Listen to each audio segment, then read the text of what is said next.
And me, Issy. And today we have another busy episode lined up for you with lots of amazing guests. That's right. This episode is the next in our UCL Communication Clinic mini-series, and today we're focusing on the Creative Language and Aphasia programme.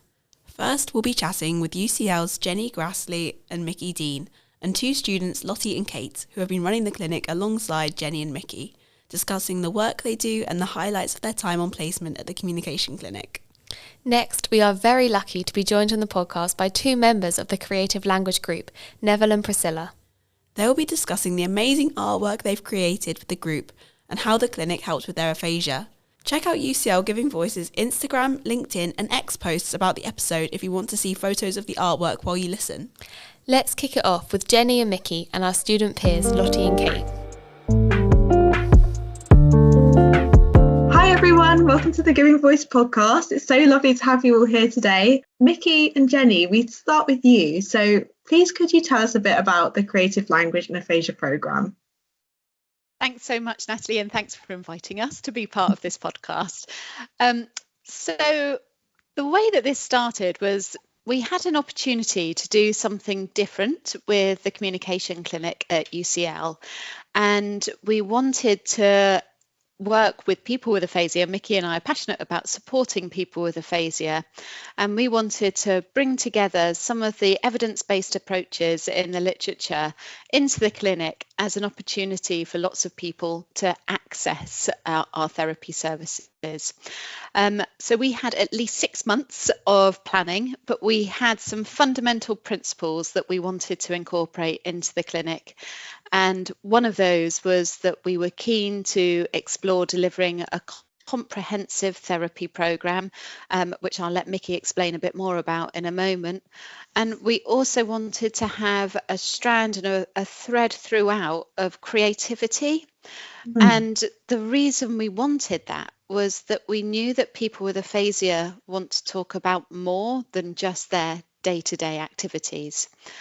And we had some direct feedback from one of our clients absolutely supporting that, saying that he was fed up of talking about ironing and really appreciated talking about creative subjects. And this was a gentleman who didn't feel that he was particularly creative, but over the course of the programme really enjoyed the opportunity to share his opinions and thoughts. So yes, Mickey and I, it came from an opportunity to do something a bit different with the clinic, and then drawing on our passions of wanting to support people with aphasia in a way that allowed them to explore their language use in a way to express their opinions and talk about things that were important to them. So Mickey, I'm going to hand over to you, I think, at this point. Okay. Yes, so it's a program, and by that we mean it's a package of different therapy activities and also a particular way of delivering them. So there are several reasons why we've put things together in the way that we did. So there's been a lot of recent research around how to organise therapy, and there's evidence that programs that are intensive and comprehensive are effective. So these programs are often known as ICAPs, intensive comprehensive aphasia programs. And the intensive part means that people usually getting full-time therapy. So they're attending every day of the week, and they're having sort of a full day of therapy sessions, or as close to that as is manageable for them. Rather than the therapy being spaced out, and services often offer people an hour a week. And we wanted a program that was going to be a bit more manageable, both for us and for the clients, because people often get fatigued and they may have other commitments that means that the intensive program would be a challenge. But something that we were keen to hang on to was the comprehensive aspect. So people attend, and they will have several different types of therapy in a day. So in our program, people would have a one-to-one session, a session with a peer, and a group session on each day that they attend. And another aspect of the comprehensive programs that we stuck with was the idea that a cohort, a group of people, all start at the same time and they finish at the same time. So they have a peer group that they're working with throughout the program. And then in terms of the creative aspects that I think Jennie's mentioned already, we used this as a theme that ran throughout all of the sessions, and the group, the cohort, worked together on a single creative project. So we didn't expect everyone to have pre-existing skills as an artist or musician or anything. We're thinking very much about creativity in its broadest everyday sense, but the plan also involved the group project, which meant that there would be a product at the end of the programme, which was something that we could share with other people, and which highlights the skills of the people with aphasia, as well as being a good way to raise awareness about aphasia. So the programme, I mean, I've mentioned lots of things, and the programme was designed really to try and package together as much as we could in a really coherent way that would touch on all of these aspects of input that we think will benefit people. That's great. I mean, what lovely feedback you've received as well, as you mentioned, Jennie, about how someone who didn't even find themselves as a creative person but actually found the group so useful. And lovely how you mentioned, Mickey, as well, that it's one cohort that does the whole therapy block together. That must have been really beneficial. And the groups all wanted to keep in touch after the programme ended, which I guess is testament to how much they got out of the peer element. Absolutely, yeah, that's so great. And how big then is the team?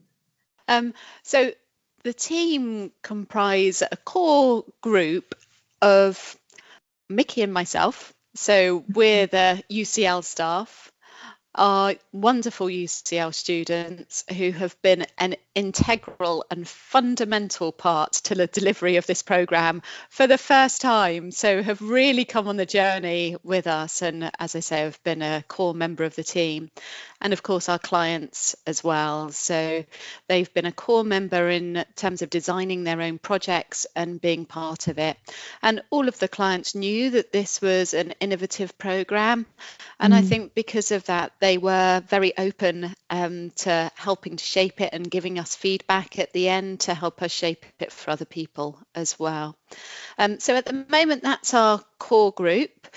Because we've had such good feedback, we want to actually evaluate what changes people are experiencing as a result of coming on the programme.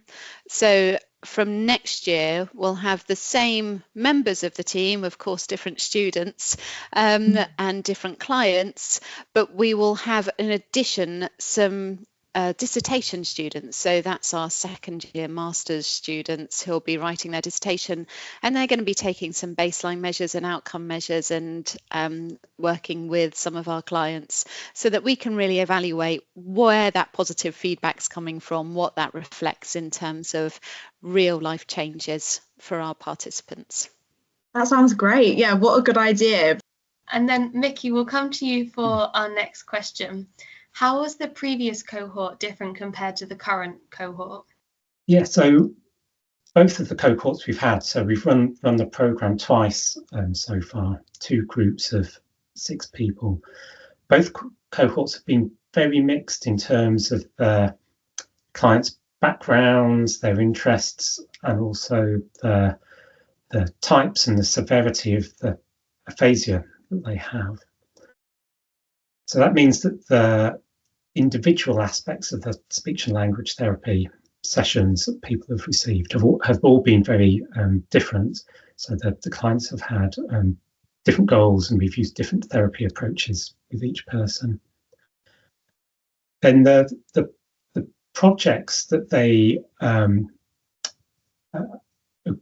agreed to work on. Each group made those plans together.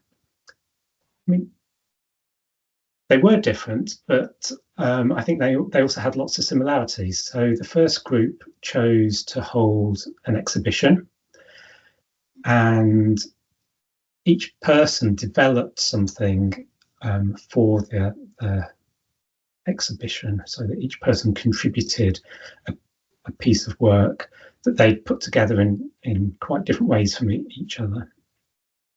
And the second cohort chose to make a website, but again, each person made an individual contribution to that as well. So I think the medium was maybe different between the two groups, but there was a similarity in that it seemed really important to people to be able to tell their own story in one way or another.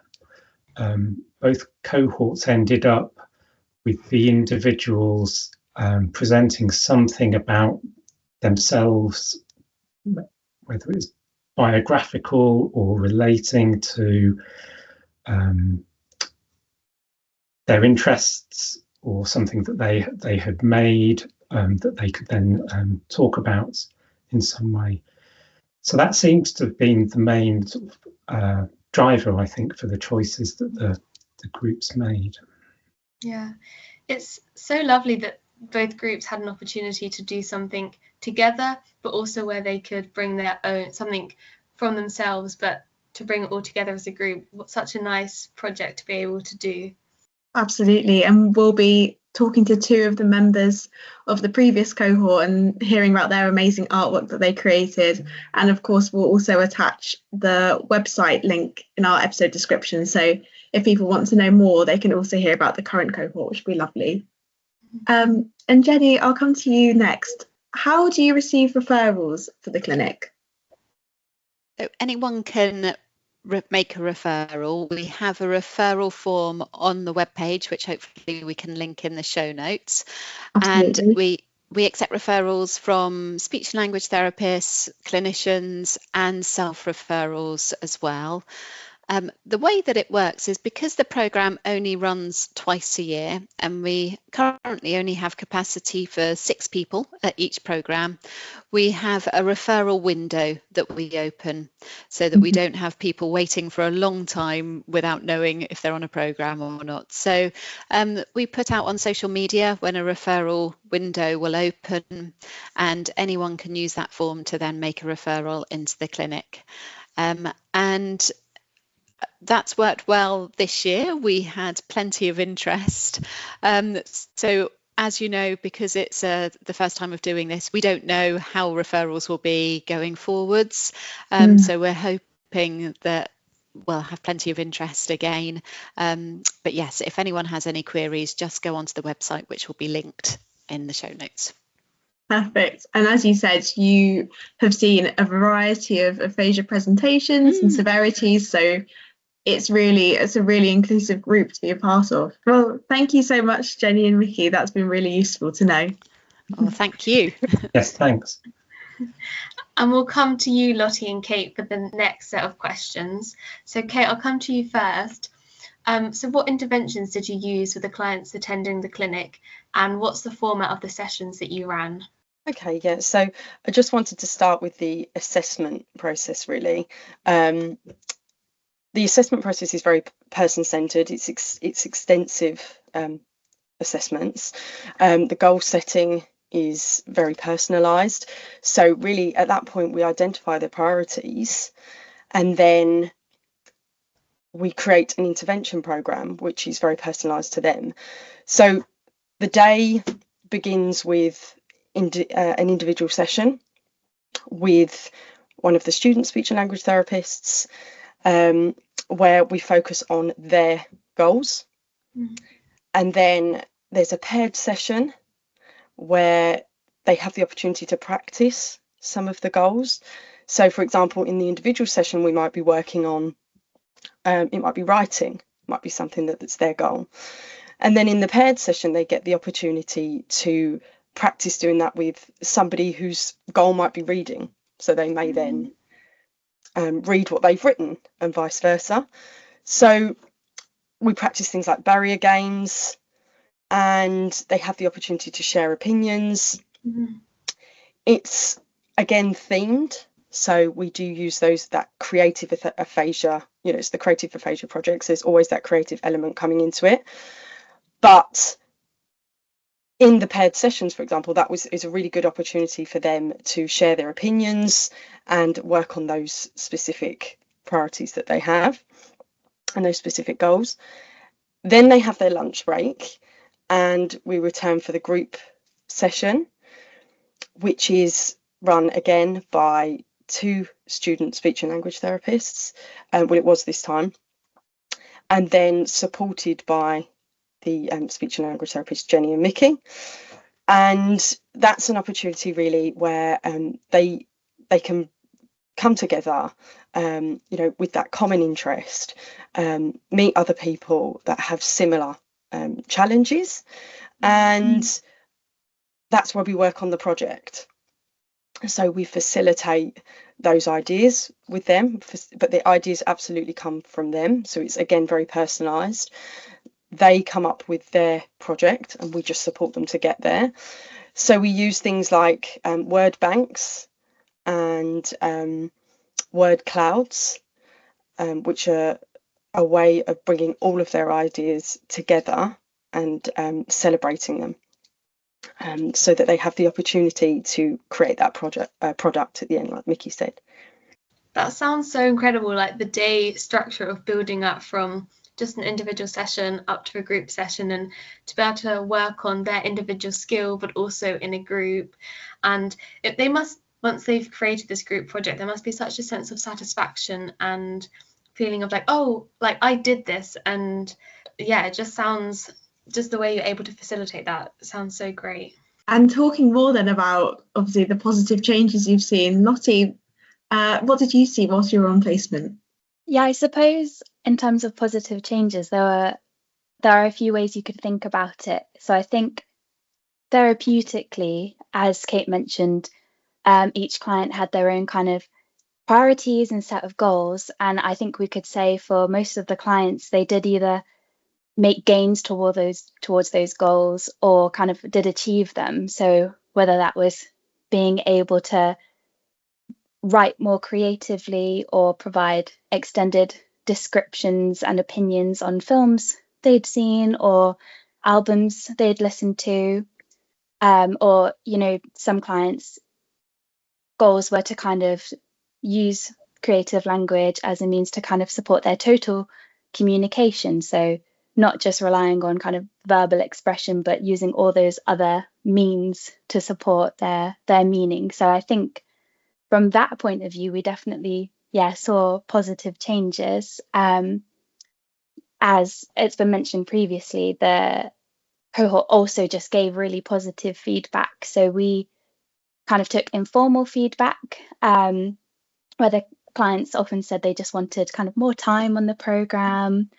They really enjoyed it, and they kind of, reported that they felt more confident in using creative language. We had created like an outcome measures form where we kind of formally recorded that, and I think a lot of the clients did kind of report that they felt not only more confident in kind of talking about their interests, they also kind of reported that they felt more capable as well, which is quite important. So when we asked them that, it wasn't just kind of through speaking, but just kind of in their skill set, did they feel like they could engage in conversations about creativity?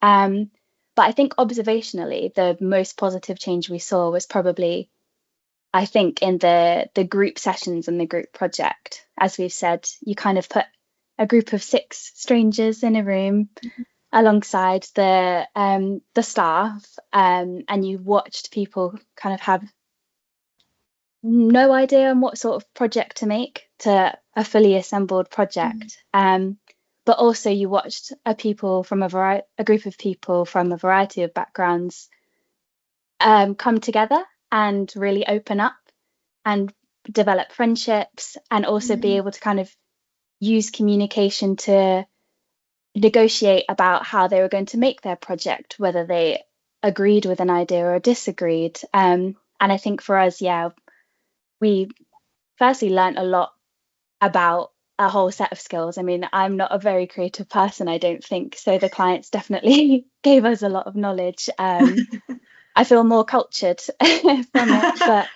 it, but also, I think the group itself just developed in their confidence, and I think they've come away with like really meaningful friendships and more self-belief in their own abilities to kind of communicate and create. Incredible. That's so lovely to hear. Like you said, that confidence and that capability are so fundamental to improvement. And as both you and Mickey have said, so lovely that they've stayed in touch with each other as well. Like, you really did take 6 strangers and form that cohesive, supportive network, which is so lovely. And Kate, I'll come to you for the next question. What has been the most challenging aspect of the placement? I think it was a new project, so the day could be quite intense. I think it's safe to say it was quite a long day for us as students. I think, starting something that was very new, but I think we had a really good working relationship with Mickey and Jennie, and they were really happy to have any kind of feedback from us. So when we hit that, we'd worked with our first cohort, we did sit down and kind of establish the timetable, and they were really open to suggestions about how we could adapt the running of the day. We took into consideration the feedback from the clients. They wanted it to be longer, which unfortunately it's a little bit challenging. As I say, it was different to it wouldn't have been possible to make the day longer, but I think that really helped. We were able to find breaks in between the sessions that allowed us the opportunity to carry out some of that essential admin. Just kind of teething issues to begin with, but by the end of it, I think we'd established a really good timetable. It sounds like such a good placement. And finally, on a positive note, Lottie, what has been your favourite moment on placement so far? This is a hard one to answer. So I think most obviously, just kind of the 2 final reveals of the project were probably key moments. But I think personally, in the first cohort, a client had gone away and produced a variety of artwork. I'm actually not sure how she did it so quickly, but she'd written a poem, an acrostic poem, and had also recorded herself reading the poem aloud. And I think that was really impactful for ourselves as staff, but I think it was such an amazing moment because you saw the other clients kind of take inspiration from what she'd created and incorporate elements of that into parts of their own contributions to the project. So probably that.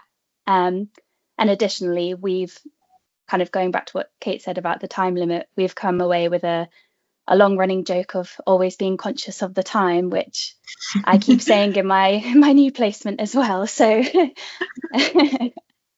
that's great. I mean, you and Kate had such a, as Jennie said, such a fundamental part to play in this clinic. So, you should both be so proud. It's such an amazing achievement you've both done. And glad to hear that you mentioned Priscilla and her poem, because we'll actually be joined by Priscilla later in the episode, and she'll be sharing that poem with us. So we're very, very excited for that. It's brilliant. Yes, thank you so much, Lottie and Kate, for joining us, and for Mickey and Jennie for joining us and for sharing all about the clinic. It's such an interesting clinic, and I wish I had the opportunity to have a placement there. Oh, that's very kind, Issy. I wanted to also add that Lottie and Kate both had such positive feedback from the clients as well. So, they were really skilled in facilitating this programme. So just to echo the fundamental role that they played in the programme, it was great to see. That's so lovely. Thank you so much, everyone, for joining us today. It's been really, really interesting. Oh, Yeah, thank you. so much. Yeah, thank you. Yeah, it's Thank been you. great. Thank you so much for joining us today on the podcast, Neville. It's so great to have you here with us. To begin with, could you tell us a little bit about you and your aphasia? Okay. Well, I didn't know what aphasia was until the 24 hours of my stroke, because I didn't know the name. Yeah. But my daughter died it, not the doctor. Right. In the ward. She said, you are got aphasia. I don't know. Yeah. So she gave me a book from the Stroke Association and said, that's what you got. Okay. And I'm going, wah. I can't speak. Yeah. Then. So, just a little bit of background. It was the 15th of May last year, and Okay. had a stroke. My leg, my arm, my speech, my face, all the whole right side changed down. Yeah. So it's amazing. A big change, yeah. Yeah, and because I was caught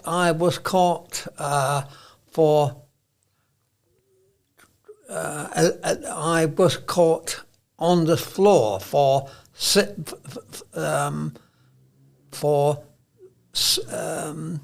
10 to 12 hours. Oh my wow. goodness, that's such a long Okay, time. I won't go. I won't go into that, but that's enough. But it was Yeah, quite serious. Yeah. absolutely. So I was 2.5 weeks in stroke ward, Yeah. and then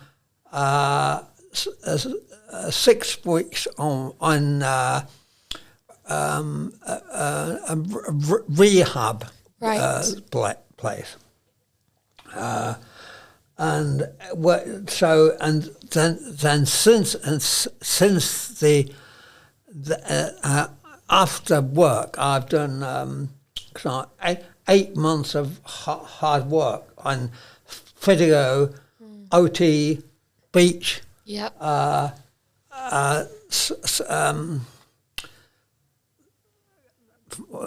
mental I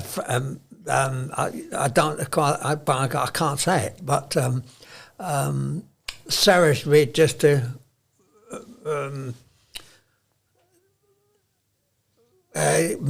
mentally prepare. Right, So, yeah.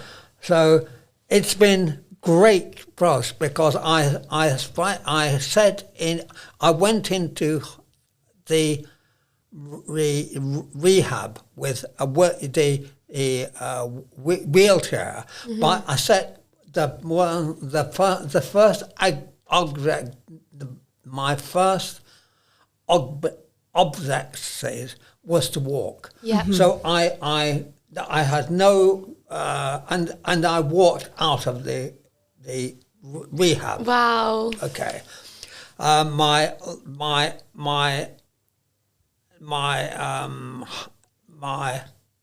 hand is there. So that's getting better all the time. Yeah. I walk 3 to 4 miles a day. Wow. So to get me fit. Yeah. And now I can speak. My brain's fine. I am 10 months ago, I couldn't really remember my name. And I couldn't I couldn't say Neville or who, or my children or anything. And they, with the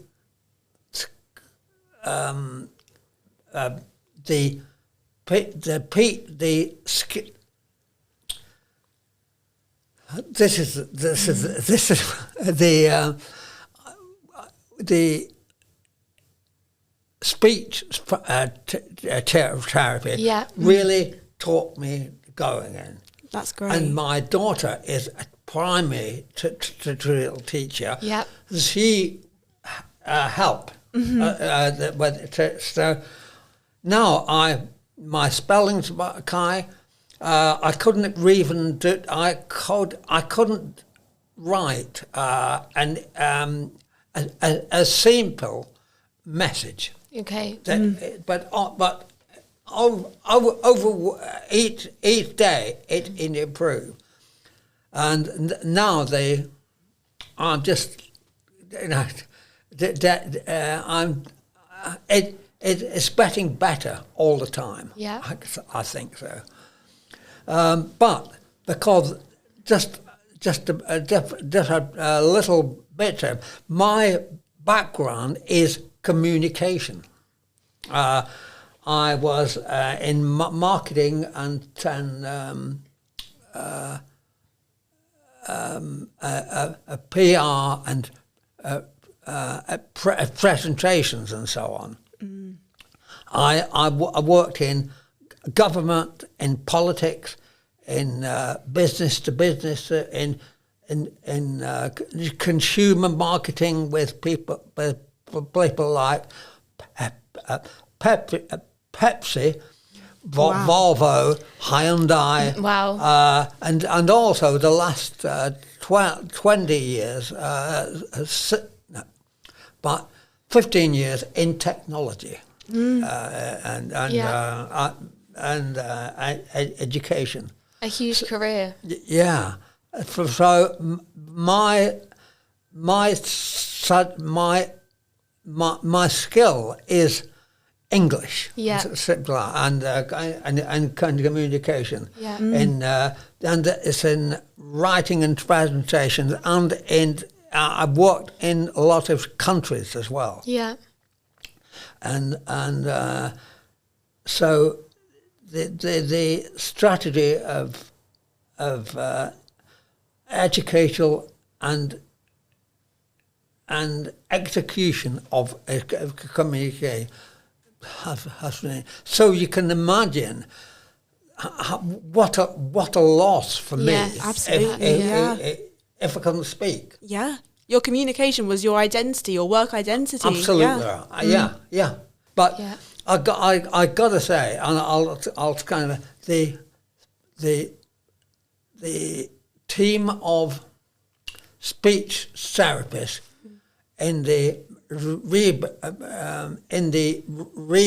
rehabilitation team, and the community team, and the communications clinic have really. And they really got behind me, and I've been a learning curve myself. Yeah. So that's a really complicated answer to your first question. So. No, we want all the details. Yeah. Absolutely, and it's crazy to hear about your journey from having your stroke nearly a year ago, and how much progress you've made, but also hearing about your background before your stroke and understanding more about just the huge impacts that your stroke has had on your life and the changes that it has brought about, and the impact especially on like the communication. Yeah. But also so great to hear how great the speech and language therapists have been. That's well, this is in the 10 months or 11 months. Yes, the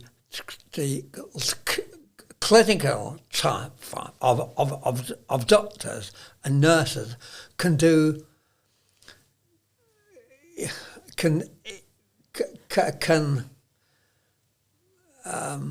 what can I say, made you the diagnosis and the medication, but only, I tell you, only the speech language therapists understand it. I can tell you that is my thing. They have, because the interest in the brain is me and myself. Everybody, I thought speech and languages taught people made to say it's how to down. How now did you on crowd? and maybe had a northerner like me going like, and then maybe I want to go by a BBC accent. That's like Margaret Thatcher was, and look at the Queen change. Yes, very true. But to me, but nobody told about their brain. Yeah. So it's a really, I am so grateful. It's unbelievable. Are you still able to work now, Neville? Or yes, I'm working as a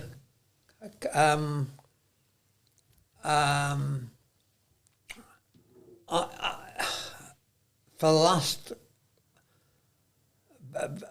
before COVID, I started working more as a consultant on consultative for all kinds of companies. So I've just started again. That's great. That's really great. But only I am not. I'm not. I am. I'm taking it easy. Yeah. But I'm not going into the rat race again. No. It's good to rest as well and take it slowly. That's great to hear though that you're still able to work. Yeah. We'd love to hear about the artwork you created at the Creative Language and Aphasia Clinic. So could you tell us a bit about that? Yeah, well, it goes back to why when I was 21. I had in my life, in business, I have 2 or 3 great mentors. Yeah. Unbelievable people. And one of them is Richard Taylor. He was a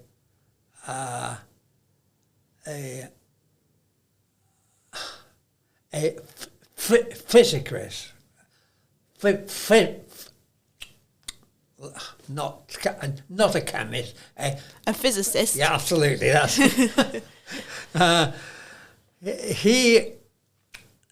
he gave me a strict the drawing of the endeavour. That the framed drawing is on my office wall where I've worked for 50 years. Wow. And he said to when he said to me, he said, Neville, make this your motto for life of endeavour. So it's being going where you don't know but you really be the best you can. I think. Yeah. So the day after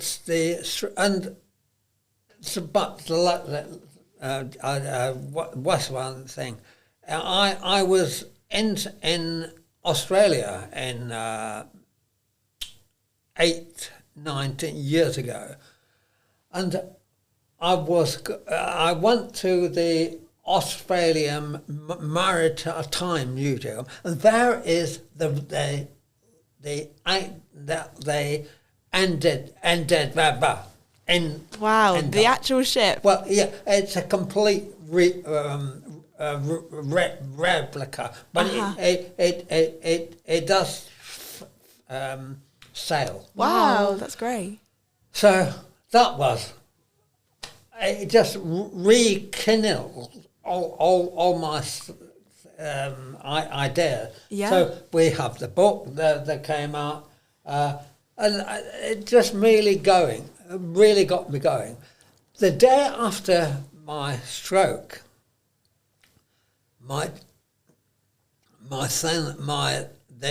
the children came in with this book, the thing and Deborah, and my photographs, and said, "Dad, you will get these shoes. You will get in recover. Yeah. And don't forget the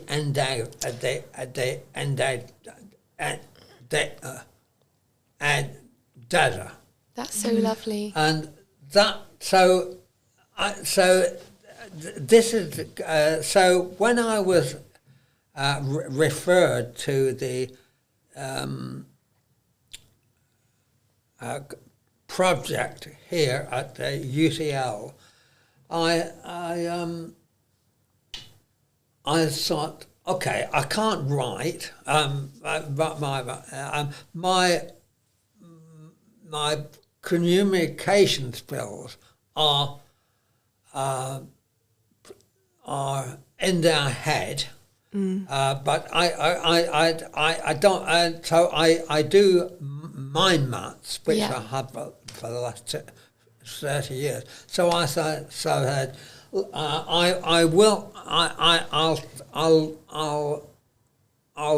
I'll spell out endeavour and do the positives and the negatives. So it's there on my artwork. I got the ENG. And the first one what came is that I felt I had been in an earthquake, and that's really because I know, for instance, that the name stroke is too gentle a word, and because everybody knows cancer, they know what a heart attack is, but really a stroke is a brain attack. Yeah, absolutely. And I think it changed the name of it, and because that's it. That was the earthquake. Yeah. Then you can think of negativity, deterioration, adversity, the volatility, the obsessiveness. It's restrictive and it's upsetting, and so I thought, okay, so how can look at the other side of the coin? Yeah.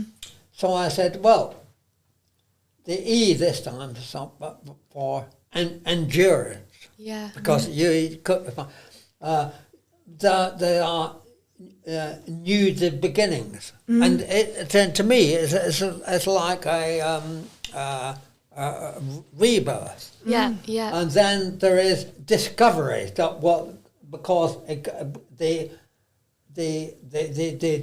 book of it is called, it's a ship that changed the attitude and changed the world. Yeah. So this is I said, well, this is a chance to discover me again. Yeah. Yeah. And then I look energizing my attitude, the velocity I can go, and then optimism understanding and the recovery. Yeah. So that's the path that I chose to. So I turn it into this presentation for the UCL project. Yeah. So yeah. I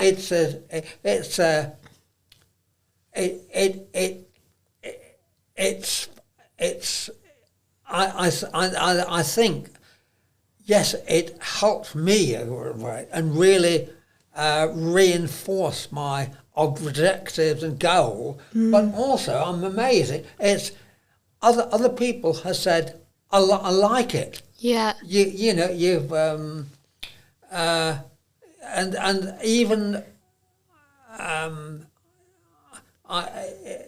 I spoke of other pro patients that from rehab under project, and they they've taken from it. So it's really so. I'm looking in the next world to take it further. Yeah. And maybe having people to be, I don't know, because what the therapist people being teaching OT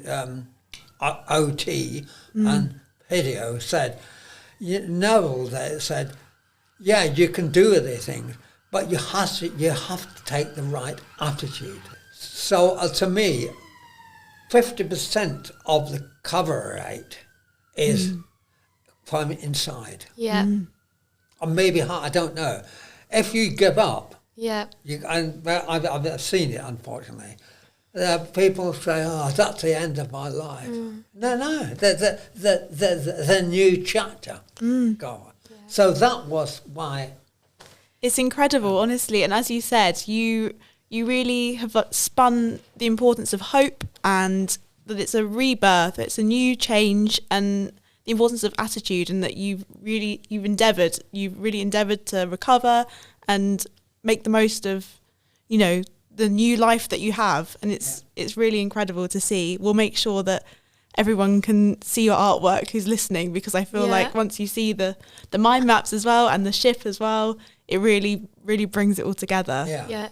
Inspirational. Really inspirational. It's also, like you were saying, that other people have seen your artwork and it's like inspired them. Yeah. And that's incredible that it's not just, you were able to produce it and it was able to impact you, but also to hear the impact that it's had on other people, and hopefully still will, as you were saying, you want to take it further and do more with it. You will, and I'm working on the thing at the moment, but I'll have more information in the next few months. Ooh, intriguing.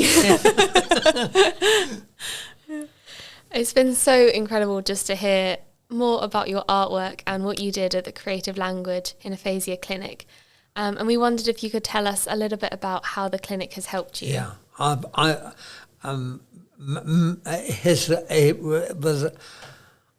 found it amazing. Remember, I didn't know what I know.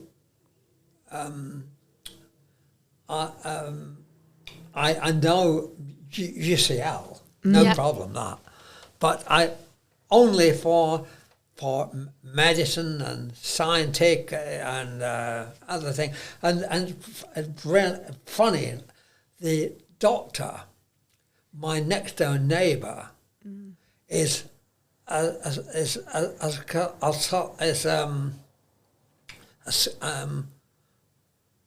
senior doctor at UCL, and he was the person who discovered me my stroke. Wow, okay. Yeah, it was really amazing. And so I had some knowledge, but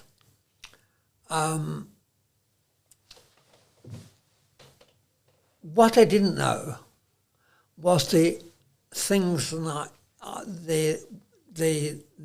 what you and other universities to do on speech. Yeah. I can't believe it. So as I said, what I said before, I thought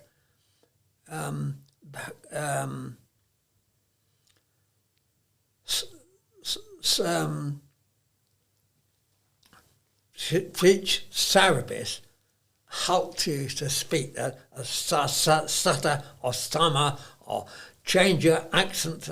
But I didn't know, for instance, that I because my throat had been affected.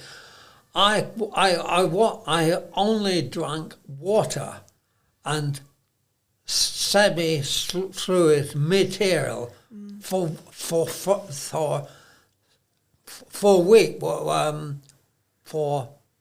4 weeks. That was awful. That was awful. Porridge and water but because I didn't know that was the diagnosis by the scans and the speech therapist doing the thing. Yeah. And so I because I thought I was read well, yeah, but no idea of these things to do. So, but the words I said for the communication thing was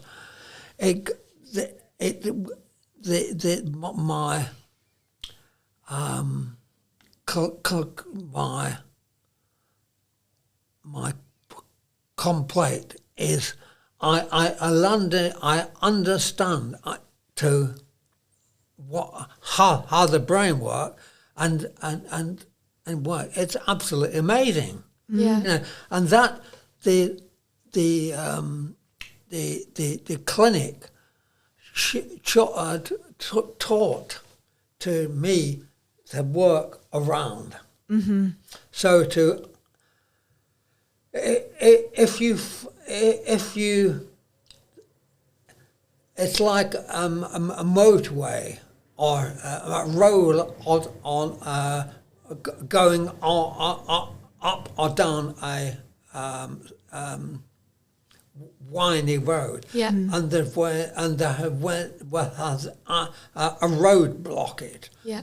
I made my spells into that thing. So if they can't I learned how to get with the brain to go round it. So you as you speak, you know, I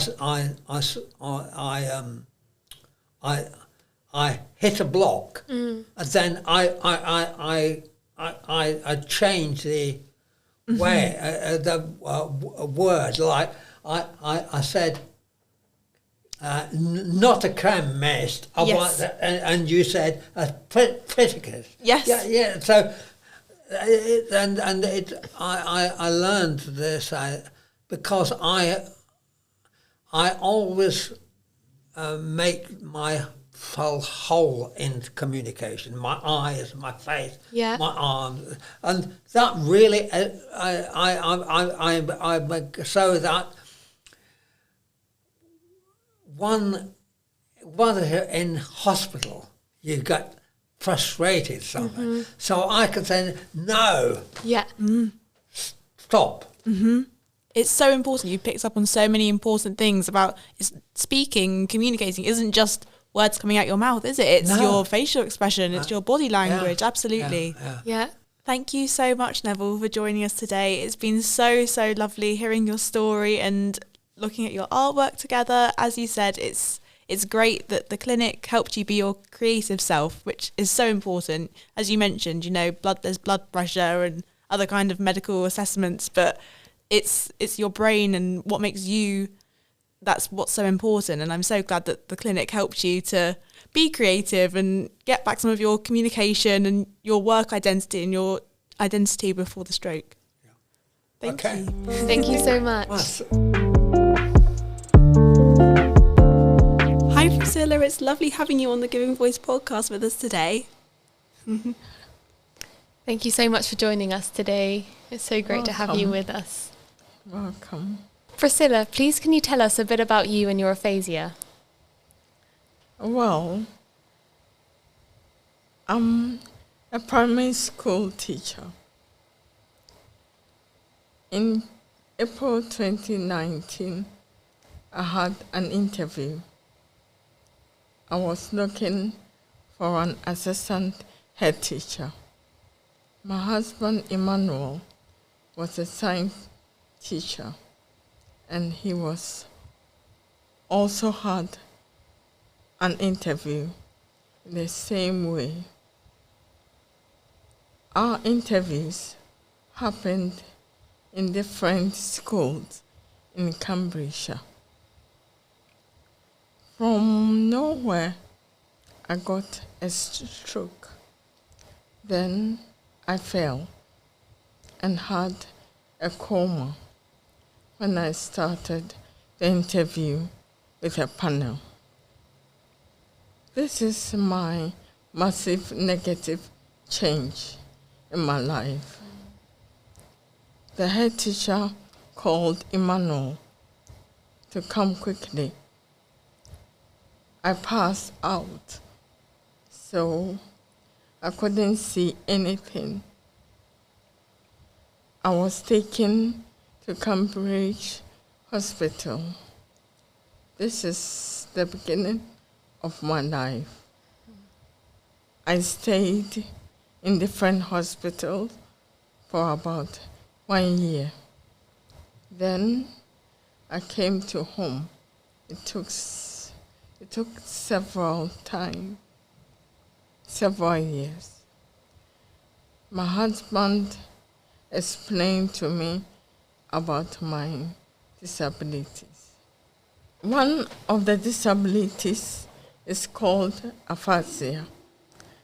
This is a big problem with my speech and language. That is why in the past I can't speak, I can't talk, and I didn't understand. Also, the disabilities are a lot. For example, my right part of my body is weakened. I can't use my right hand and my right leg. Emmanuel is the one who is everything to me. He is carer, my teacher, my nurse, my friend, my doctor, my advisor, my counselor, my chef, my cleaner, my physiotherapist, and many more. I can say to him, thank you. For now, my life is new, which is I continually battle life to become a winner. Somehow, I am a miracle. Wow, thank you so much for sharing that. That was so personal, and how lovely to hear about how supportive your husband Emmanuel has been as well. Thank you so much for sharing that with us. Yeah, thank you. It sounds incredibly hard, all that you've been through, but I love how you describe that you're battling life to become a winner, and that you see there's a positive that you see in this, which is incredible. Welcome. And Priscilla, we'd love to hear about the artwork you created at the Creative Language and Aphasia Clinic. So I know you have 2 pieces of artwork that you can talk about with us. Okay. Together we opened awesome art gallery at UCL in 21st January 2025 for a day. Also, this makes easier through artwork. People flooded in to see the Creative Language in Aphasia Clinic art gallery. I chose a mosaic which shows a circular, colorful flower with 8 sections of the petals. It took several days, more than 1 week, but it's worthy as the mosaic art comes alive. I will describe the meaningful colors of the flower. They include yellow, which is the area around the flower, means hope. Hope is expectation or belief. It's waiting for one day all things become better. The outer part of the petals, which is red, means together.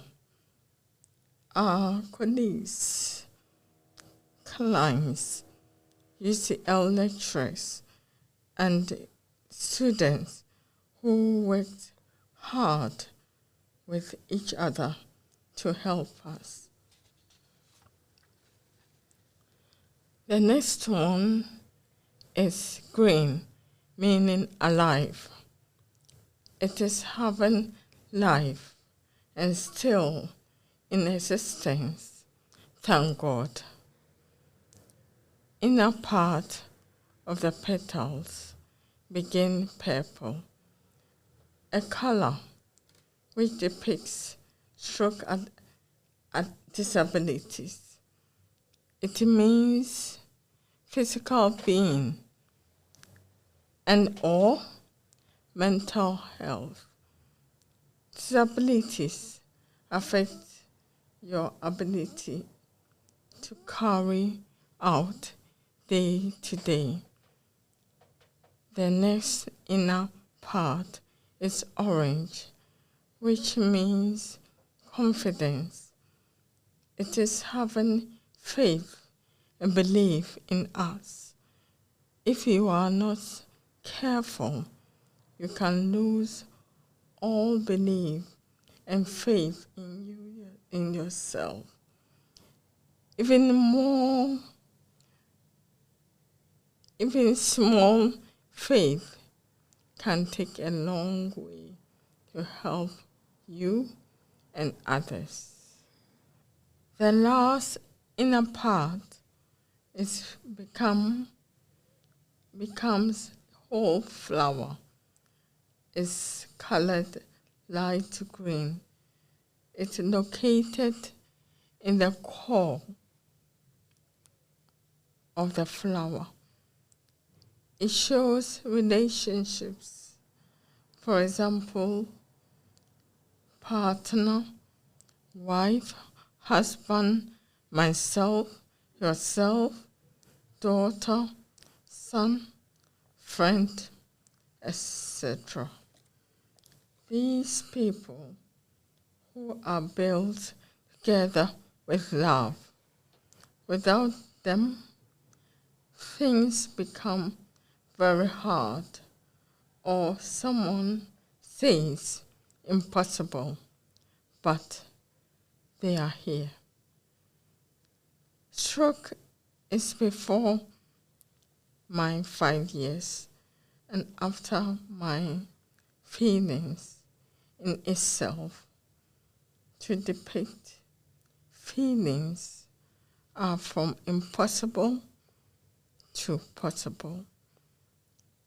I wrote the poem called Stroke around April 2022.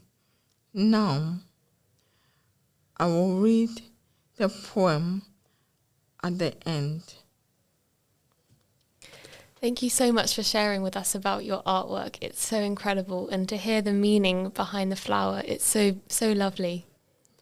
Thank you. I have a photo of your flower up right now and I'm looking at it, and it's just incredible. As you said, hearing your personal story as well about how you have that hope surrounding everything, but actually at the core it's those meaningful relationships that have really helped you through.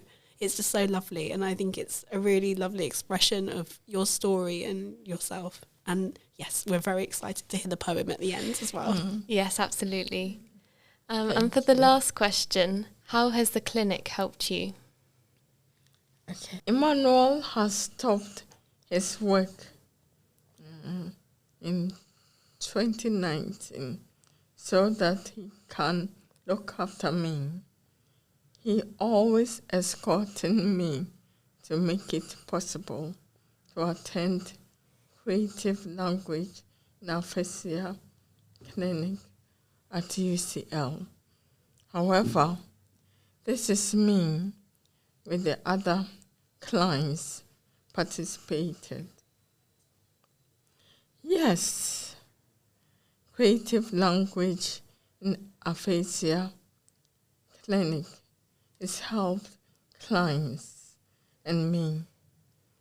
We came on every Thursday at 8 weeks in November 2024. To start, we were in individual sessions. Then we were in pairs with same clients and the teachers. After lunch, we continued the double sessions all together in groups or in one group, one large group. That is all clients, students, teachers, and lecturers. I felt my confidence is boosted up. I learned a lot, including working on writing stories and poems. We never felt the time went away. It is like we never felt fatigue. And also, the time has started. Again, we met clients as friends, and we respected each other. Like me and my friends, through Aphasia Clinic, I'm meeting on social media, for example, WhatsApp. This is why we thank the student teachers and lecturers, always, because they helped us. Emmanuel also said how I have made a huge improvement in language. Over the time, last 2022, I tried to started to write my story and my poems. When I remember anything about me, I try to write it down.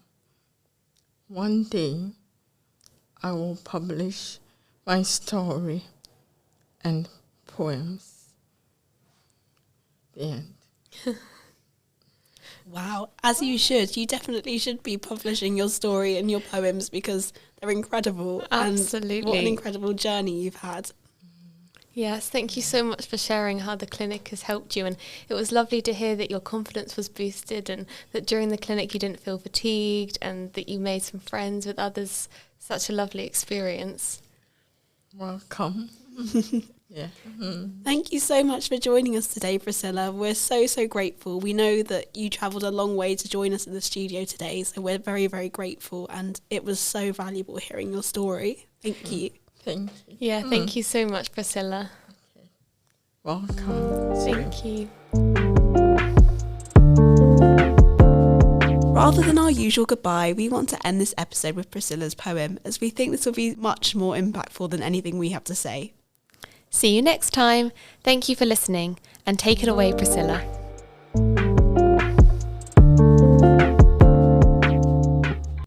Struck. Stealing my whole life. Taking everything. Robbed. You are run away. Occupy my world. Stop it. Keeping my joy. Envy of my soul. Or scared not. I'm not scared. Tough. I can face to face. Right. ABC. Authority. Brave. Courage. Open the door. I don't hide anymore. Keep on. I am free. Energy is totally full. I am ready. Choose one.